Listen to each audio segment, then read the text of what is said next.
வணக்கம். திருக்குறள் அதிகாரம் 11. குறள் 105.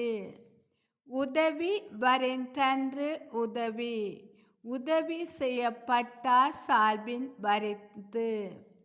பொருள்: நாம் மற்றவர்களுக்கு செய்யும் உதவியை அவர்கள் இதற்கு முன் நமக்கு செய்த உதவியோடு ஒப்பிடக்கூடாது.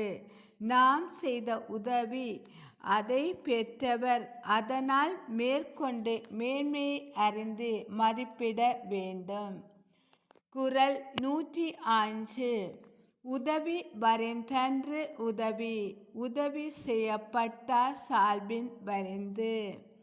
பொருள்: நாம் மற்றவர்களுக்கு செய்யும் உதவியை அவர்கள் இதற்கு முன் நமக்கு செய்த உதவியோடு ஒப்பிடக்கூடாது. நாம் செய்த உதவி அதை பெற்றவர் அதனால் மேற்கொண்ட மேன்மையை அறிந்து மதிப்பிட வேண்டும். நன்றி.